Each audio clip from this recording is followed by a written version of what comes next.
Hello, you wonderful people, and welcome to another episode of Crime Centric. This being a show where I talk about crime dramas that I watch. For today's episode, I'm going to talk about the latest episode of The Blacklist.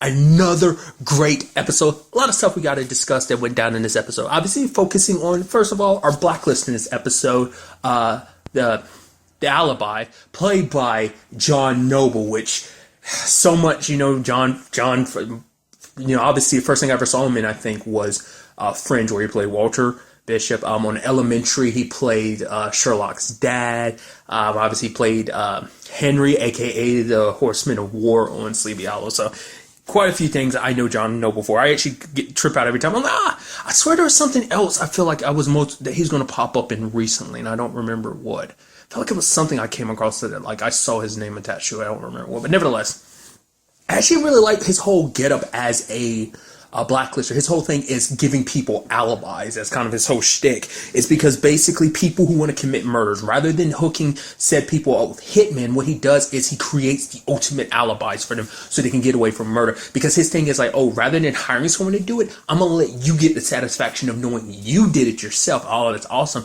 And then I'm able to help you build an alibi around it. So basically, he finds people who look exactly like the said person, client that hires him. In this particular case, it's used to the main dude that we focus on this episode is named Brian. It's like he uses a double who looks close enough like him, make them kind of look a bit enough like them, that it could be like, oh, this person could be mistaken to be Brian in this particular case. And what he'd do is have Brian like always walk a certain route, do a certain thing, like keep a schedule of like, oh, always interact with these certain people because it's there to fit the narrative of like, it couldn't be in him because we saw him jogging around. Like we've come to see his face because obviously this is part of his routine. We say hey to him all the time. He acknowledges us. We acknowledge him. But then you get a double who's not 100%. It doesn't look 100% like Brian. In some cases it basically does, but obviously like detection tech will be able to kind of tell you like, oh yeah, that's not 100% the same person, but oh, just from an eye, even up close or from far away, you'd think no, it's the same person. So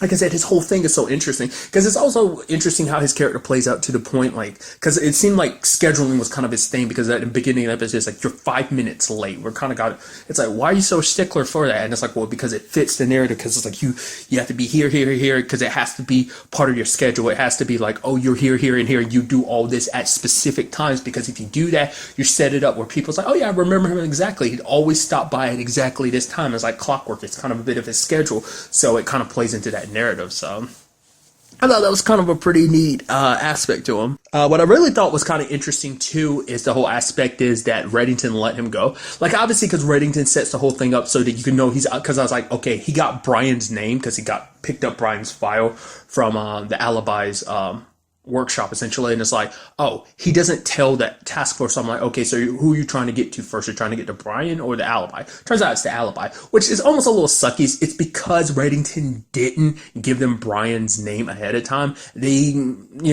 was very close to killing his ex-wife because this is all stemming from the fact that his ex-wife was having an affair. He found out about it, was super pissed about it. Eventually she divorced him and brought her new lover to live with them or something, like, it's like, oh, that dude spending time with my children, blah, blah, that thing. But the thing that got me was like, the fact is like, oh wait, he almost was so close to killing her because Reddington didn't go ahead and give them the name so they could actually protect her at a time. So I was like, that's a little cutting it close, but I guess in the grand scheme of things, it worked out in the end, so it's okay. Still, nevertheless. But it kind of plays into the episode a little bit because obviously in this episode, Liz has to go to therapy, basically because she has to be evaluated whether or not she's mentally stable enough or whether she's mentally okay to go back to work essentially with the FBI. And the therapist wants to have a therapy session with her and Reddington. I was like, well, that's so interesting, especially because Reddington was all about therapy. It was such a good thing. It's like, well, you were talking about how much of a good thing it is. He was like, yeah, it helps people who need it. You and me, we don't need it. And she just kind of talks to him, and she's almost like pleading. And it's almost like this cute moment when you actually kind of break it down. She's like, come on, please. It's almost like a daughter asking her dad for permission. It's like a teenage daughter asking her dad, come on, I need you to come on. So like, do this, chaperone this thing for me to help me out. Like, it's, I don't know. It's kind of cute. Like I said, this season really played with that like father-daughter dynamic a lot. Like subsequently since we found it out, And I really, I don't know, like, maybe it's just me reading too much into it, but that was just, I don't know, like in that moment, just her actions and stuff like that made me go, it's almost like you can almost see her being like her teenage self, and Reddington playing the dad was like, fine, I'll do it, gosh, I don't know, that's just probably my mentality about it. But I love that therapist going hard on like Reddington, because she's like, I can be blunt. You're a terrible person. You're a psychotic murderer. You enjoy it. You're just a terrible human being. Your daughter, she's actually really good. She's a very kind, courageous person. She's very good at what she does. But the fact of the matter is, it's all going to be stained because of who you are. Basically, since you came into her life, you basically ruined it. It's like, wasn't it? I forgot what the dude Liz ended up shooting at the end of season 2.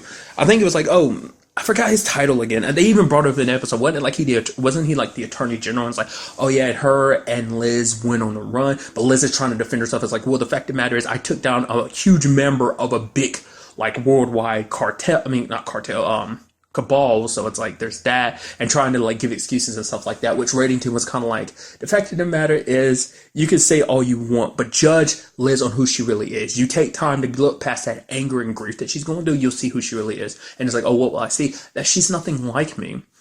Because the fact of the matter is, and because it's something the therapist kind of talked about, is the fact is that Liz kind of leans more into that dark side. It's like, it's not just now, and just the entire time she's known Reddington, so even before knowing about him being her dad. Like, I brought it up earlier in this season, but it seems like subsequently learning about Reddington being her dad, she leans into that dark side a little bit more inside of her, because she always thinks like, it's something she made clear at the end of season 4. It's like, well, I am kind of my father's daughter, because like a little bit of you, what makes you is in me. So like, what kind of makes you a bad guy? There's some part of me that's like that too.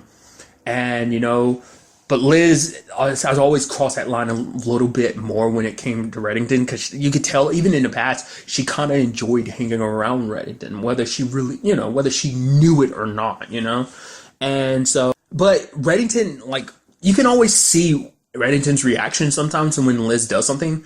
Like when they stole that coin from, what's his face? When they was like, oh, all this was still in a coin. It's like, oh, Liz was like, I kind of enjoyed it, and you saw a look on Reddington's face. It wasn't like oh wow, I'm glad. It was almost like that's interesting look. Like he was kind of almost confused, because he doesn't like Liz being anything like him. He doesn't want her to be. He enjoys spending time with her. He wants to be around her. That's his daughter and everything. But he doesn't want. Yeah, it's like, it's a little fun, but I think he never wanted her to be anything like him. It's like, you're a good person, Liz, and that's what you need to be. Like, I was never there to fill that father role. I don't want that life for you with Agnes too, because it's like, me being in your life is obviously, it's just, it's. I think, Reddington actually takes a lot of personal responsibility, whether people will really give him credit for it or not. But he was like, yeah, Liz is nothing like me, so you should judge her on her merits alone, not who I am. Yes, I'm a bad guy, but that shouldn't affect who Liz is. Liz has lived her entire life without me being the good person she is. Basically saying that's her true nature. And Liz kind of plays into that later on in the episode too, because she's like, the therapist doesn't really she kind of judges Reddington. It's like, you don't really know him like I do. Like, because yes, our relationship's a little weird, and yes, he's kind of a bad guy, but Reddington's done a lot of very bad stuff, but he's also done some good, because it's like a lot of good has come to her life and to the people around her. I mean, to be fair, in a weird, twisted way, if it wasn't for Reddington, her and Tom would have never met. Yes, it was under twisted circumstances, but even then, it's a situation like, hey, they met, they actually truly fell in love beyond everything they did. So I don't know if you really want to give Reddington a credit for that, but there's a lot that's happened in Liz's life that, Reddington has brought some goodness to her life. I mean, so, because Liz is to that point, she does see like Reddington more. Like, she's had her issues with Reddington throughout the entire series, but it's like, I think she, amongst anyone, sees that even amongst the manipulation and him obviously doing things that would benefit him, that he does care at the end. He actually has a good heart and a good soul. Like, saw what he did in this episode. He let the alibi go so that the alibi would give him all the information. It's like, okay, so we can't charge everyone that the alibi's ever worked with, because some of them have been charged, and because of the justice system and double jeopardy, they can't be charged again. But there are some of these people that we don't know about that were working with the alibi, that were never charged for the respective crimes they went to the alibi to help them with. So it's like, that's a list of 25 people, but it's like, oh, we could also charge those other people, even though there's double jeopardy, we could charge them as accessories to the murders of their doubles, because that's who the alibi killed. So, And then there's that lady he met in this episode named Dolores, who actually, one of the doubles in this episode was someone that she cared about. And Reddington set up a whole situation with Cooper to get the body into his custody so that Reddington could set up a proper burial. And he was there for Dolores when she, and that feeds into the fact that matters. He is, that's like I said, he's a complicated man. He has his moments of being kind of monstrous, but at the same time, you're like, he has a heart, he cares. It's not just always 100% about what he can get from people. Like, yeah, like, because I even love that conversation, because Dolores is like, you're an honest man. You have an honest face, and you have Reddington just looking straight ahead. It's like, I'm an honest man. Legitimately, when that conversation, literally the moment those words left his mouth, I kind of laughed a little bit audibly. I was like, ha. I was like, oh, that's kind of messed up that I laughed, but it's kind of funny that he says that. But the fact is, he lies about certain things, but Reddington does have, like, his moments of being kind of an honorable dude. Not kind of, pretty much, he is an honorable dude in some cases. So, I don't know, like I said, I just thought that whole aspect and that whole story kind of tying together like that was just kind of a nice touch. I mean, the fact is that Alibi did get away. I am curious to see whether we'll kind of cross paths on, because I was legitimately thinking it's going to be a situation of Reddington wants to take advantage of his skills or something. I mean, that might be something that might be set up for much later on down the road, but we'll just kind of have to wait and see. But what really got me was the other side of the storyline, because you have like, oh, you got Singleton and you got Ian. They're there with the other cops, and basically it's like, oh yeah, Singleton took a picture of Liz with Reddington, and it's like, oh my god, they must have ties to the oh man, they're tied to the Nash group or whatever in some shape or form, that they're covering this up, that Tom got in the middle of this whole situation, that Liz is connected to the Nash group. It's like, well, the fact of the matter is we can never get any info on, so it's like, maybe like it's because they got like an inside source, like an FBI agent. And so it's like, and then immediately my brain, like multiple things went off on my brain. For one, it's like, oh man, Ian and Singleton are setting her up hard. They're basically turning the whole police unit, because I was like, oh, I thought maybe the entire unit would be part of the Nash group, but it seems like in particular, I was like, oh, it's just these two.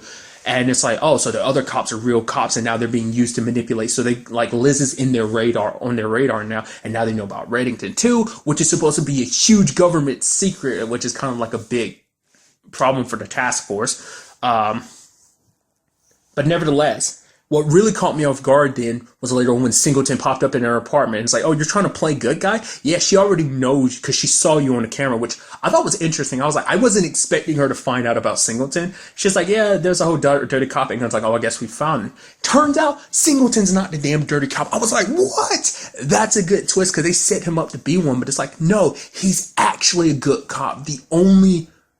Well, he's not the only one, but one of the dirty cops, the main dirty cops, is Ian. There's other people in that group too, but Singleton's not actually a dirty cop. He's actually a good cop.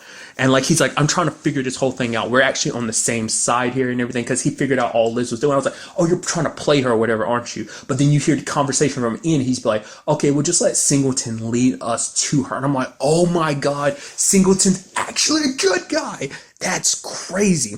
And so Liz welcomes him into this world. It's like, yo, you want to know the truth? Here we are. Granted, she doesn't tell him everything, which means even they won't know everything. Because if they found out the truth about Liz, it would take things down a very different route. Because they know that, like, they already have leverage over him because of the whole body situation. It's like, if they find out that Liz is his daughter, a whole other ball game entirely. So that was a twist I wasn't expecting. So, like I said, because I was like, oh man, Singleton, he's got to be a bad guy. It was like, everything was pointing towards the way he broke into her house and everything. Like, but it's just like, no, he's just a cop trying to get to the bottom of things. So it's just, yeah, it's across a great, like a legal line, but it's just because he's trying to get to because he knows Liz is hiding things, but now everything makes a lot more sense about what's happening. So granted, he doesn't, Singleton doesn't know, about Ian and the others. So, but he is going to be working with Liz to find out the truth about who is the cop that murdered Tom. So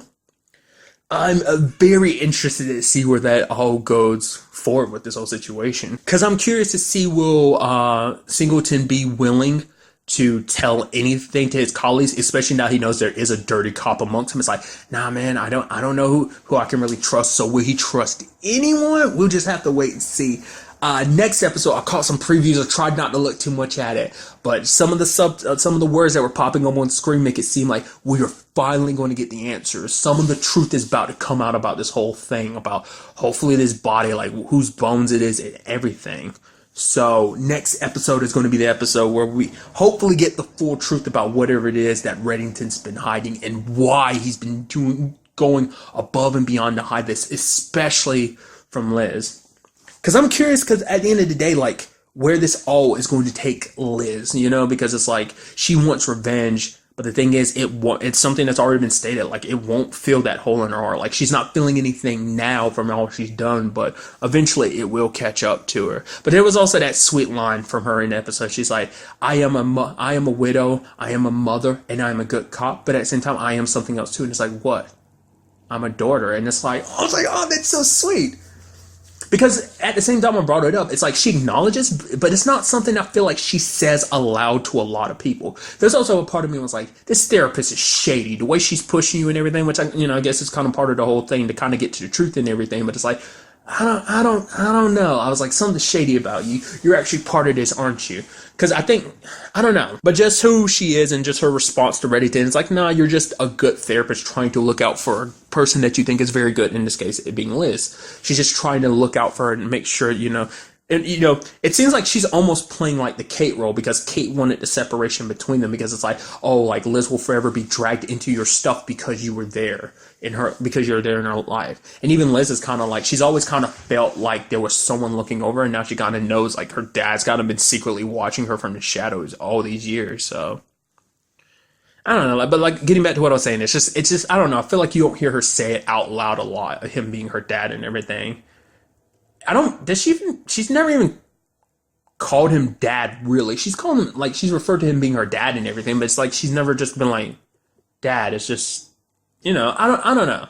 It's just kind of an interesting thing. Because I guess this is also about her kind of accepting more about who she is. Like, it's like accepting her role as a daughter. Like, it's a role that I don't think she's ever fully embraced up until this point in time. And she finally recognizes, you profiled herself to realize, I'm also a daughter too. So yeah, I'm going to be a little bit like my dad. And obviously I'm going to stick up for my dad a little bit just because of those aspects too. It's just kind of another part of who she is, So like I said, it was just overall a very great episode. A lot of these interesting aspects. Like I said, I cannot wait to see what the next week's episode has in store for us. But really, that's all I want to talk about in this episode. Till the next time we meet, be happy, be safe, live life to the fullest, and enjoy it. Good day and good